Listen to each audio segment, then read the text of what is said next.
Peak Rail, Buxton, summer 1986. Peak Rail have a base at Buxton. Their aim is to once again reopen the scenic Midland route from Buxton to Matlock.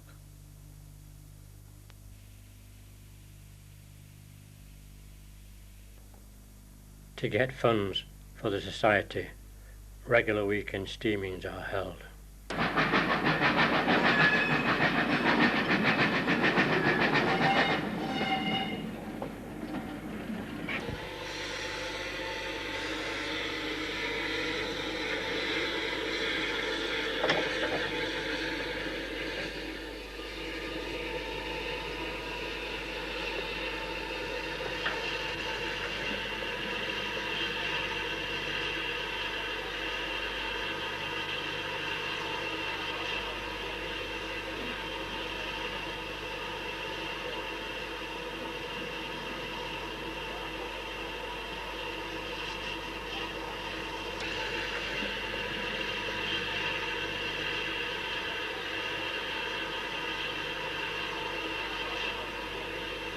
Lism number 1, manufactured by Peckett in 1949, takes water and then continues her duties.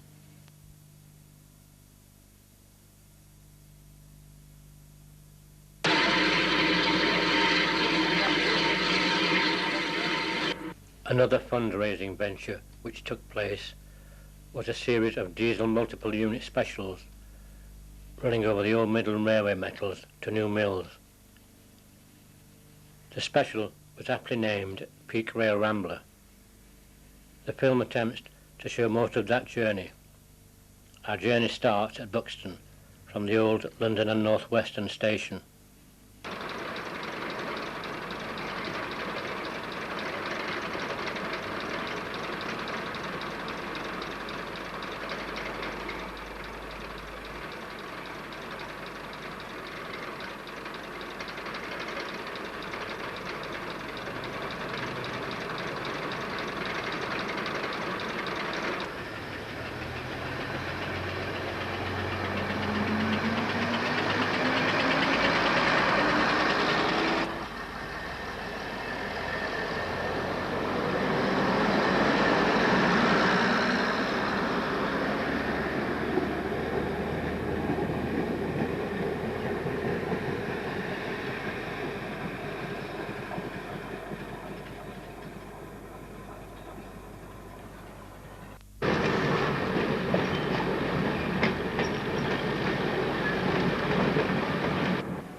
The train stops and a British Rail trackman clamps the points. The driver moves through the carriages to propel the train in the opposite direction down the old Midland route to Millersdale.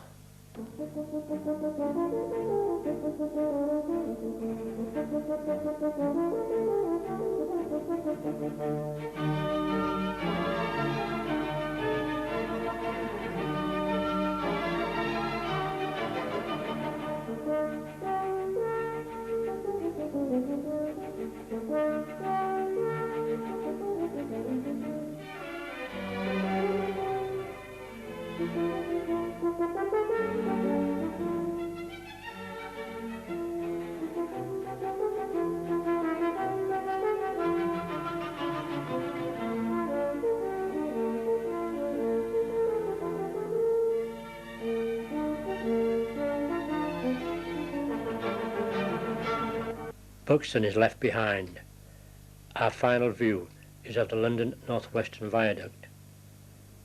Our train now proceeds down the heavily wooded Ashwood Dale and through a series of tunnels bored into the limestone rock.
For the next 3 miles, the railway crosses and recrosses the river and road.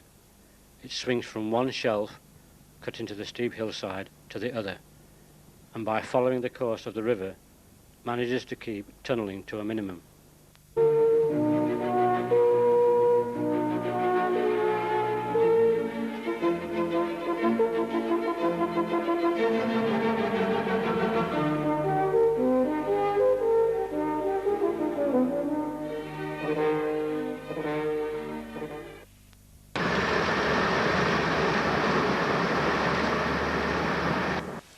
We passed Tarmac Roadstone Quarry, one of the many limestone quarries which clutter this part of the Peak District and form an integral and essential part of the railway system.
The train is now about to swing north, past the disused Blackwell Halt, now overgrown with wild orchids. The halt once served the small isolated community of railway signalmen and their families who lived in the cottages lying snugly between and below the triangle of lines. Blackwell, once the smallest halt in Britain, served the once weekly stopping train from Millersdale to Buxton, enabling the signalmen's wives to do their shopping in Buxton. Limestone-loving plants cling precariously to crevices in the rock faces of the many cuttings in the area.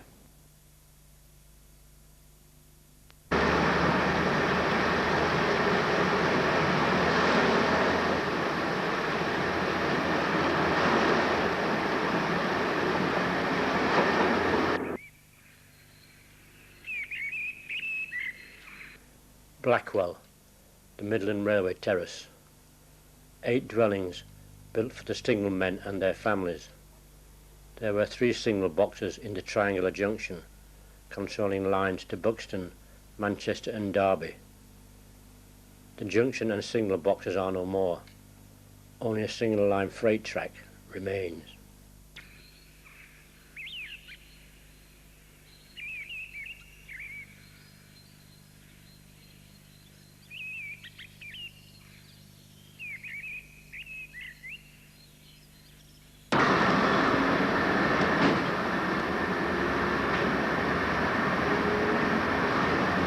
Perched high on a limestone escarpment, we can view the once triangular junction layout as our diesel multiple unit heads into the short Peak Forest Junction tunnel.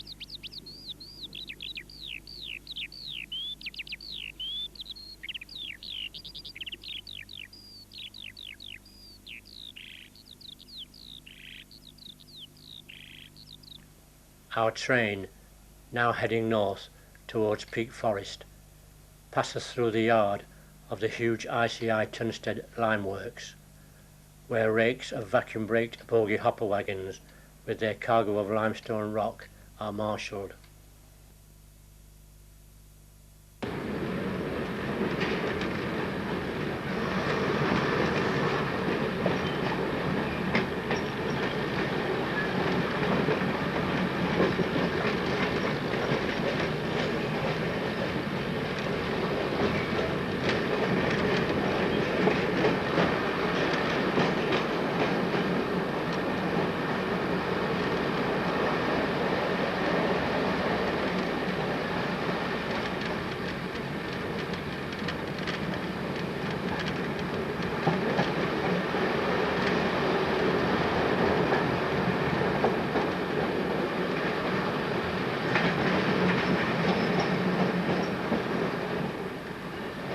Great Rock's tunnel now swallows up our train for a brief moment, and it emerges to pass by the huge drying stoves of the Tunstead Works cement complex.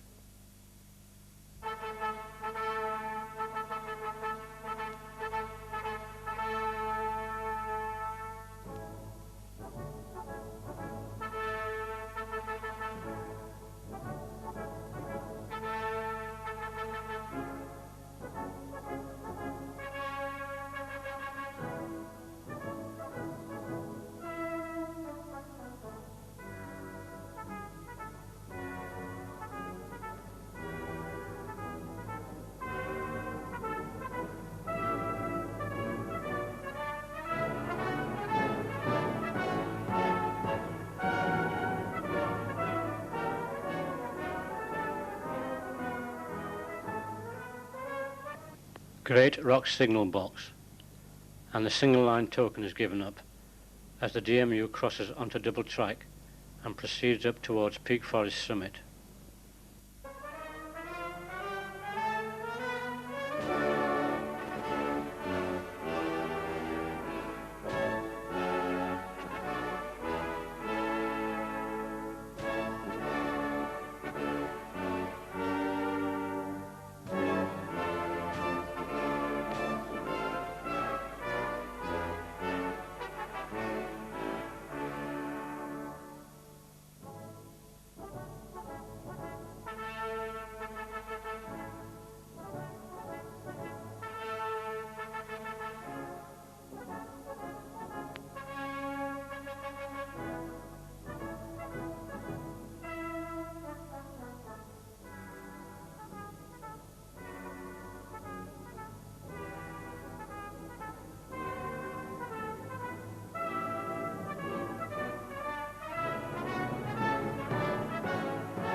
The distance signal for Peak Forest.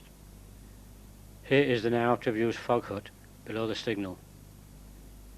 It had a small repeater arm for the fogman's benefit and an iron hand wheel to turn and thus move detonators onto or off the rail by a chain and bar linkage system.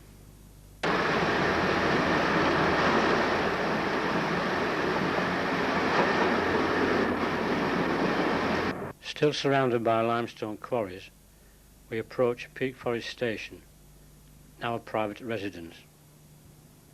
Here the line reaches a summit of 985 feet just before we enter the notoriously wet Duffholes Tunnel, famed for its long icicles at the entrances.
Our final view going north shows the GMU negotiating the Triangular Junction Viaduct at Chapel and taking the New Mills line.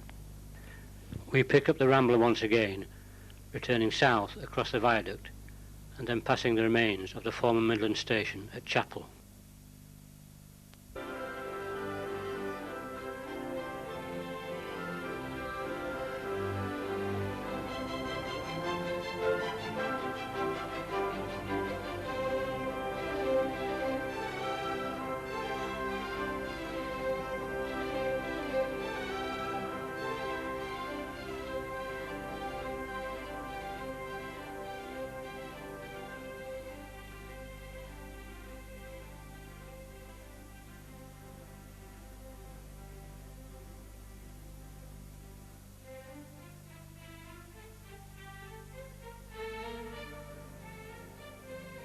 Our DMU now goes under the high embankment carrying the London North Western line from Buxton to Manchester, and thus emerges from what was once appropriately named the LNW Tunnel. In a short distance we enter Doveholes Tunnel. The ventilating shafts for this damp passage are all very Spartan and plain, not the grand castellated structures like at Cowburn a couple of miles away, erected by the same Midland Company.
Once through the 1 2/3 mile long tunnel, we crest the summit and drop down to Peak Forest Station, hard by the Midland Hotel.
We again approach Blackwell, but we now jump a year and enter a new station, Cheadale Halt, erected by Peak Rail just in time for the 1987 Rambler service.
Once again our DMU threads its way through the deep and heavily shaded Ashwood Dale and approaches the outer distant board for Buxton.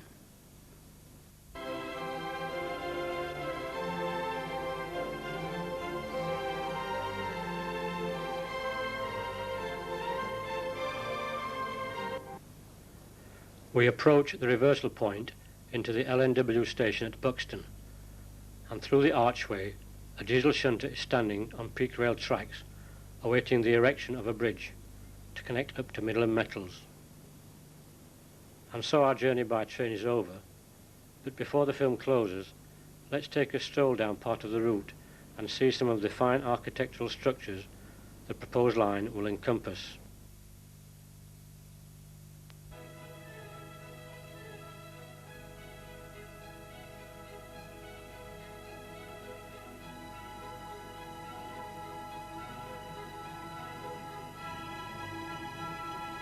We start at the western end of the Monsell Trail at Copley Pike and walk down Wydale, noting the many fine stone viaducts carrying the present single-track freight-only line.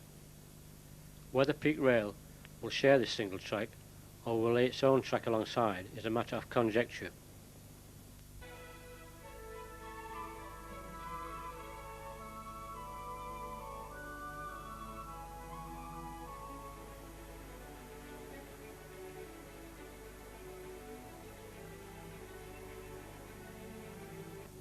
A fairly modern replacement girder bridge is now over the A6 Matlock Road.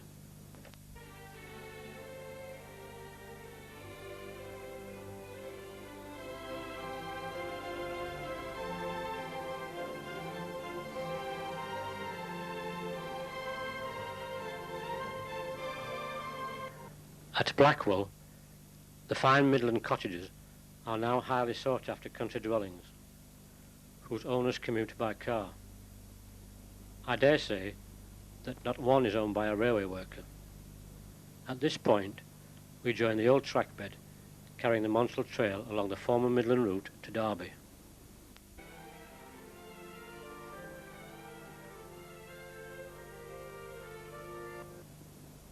Russia Cutting Tunnel. This has interesting stone abutments grafted into the rock face. Just after Russia Cutting, the tunnel we come to now is Cheadale Tunnel number 2, heavily festooned with icicles, once the bane of those on the footplate. Cheadale Tunnel number 1, a little further on, is closed off and the Monsell Trail drops down into Cheadale.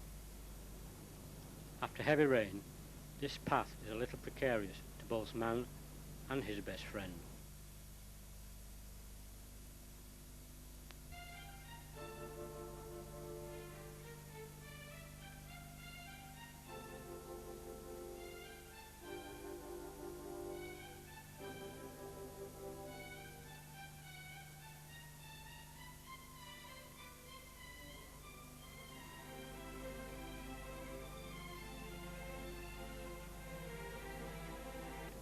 At the eastern end of Cheetah Tunnel, from a viaduct over the river, can be seen on most weekends parties of youngsters practicing their abseiling skills. A practice band on Monsell Viaduct a few miles further on.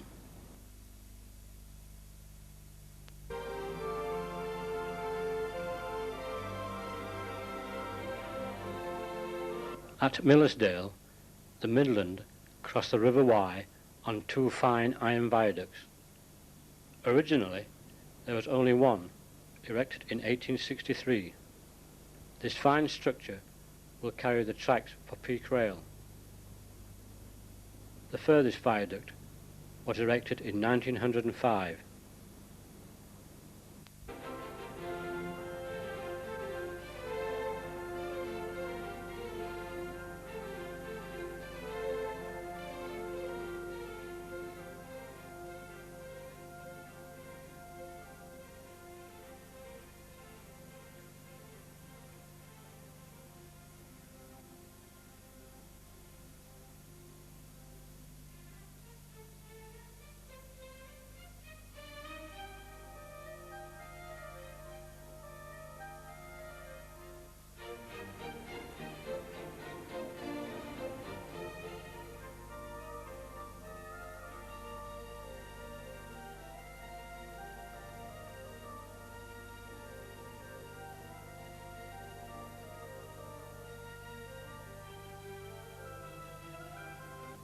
Monselldale Station clung to the hillside and served the hamlet of Cressbrook.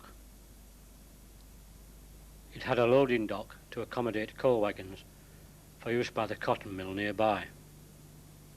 Monsell Viaduct now carries the Monsell Trail some 80 feet above the river, and high on the escarpment is the tiny hamlet of Monsell Head, with fine views and equally fine tea parlours and a pub.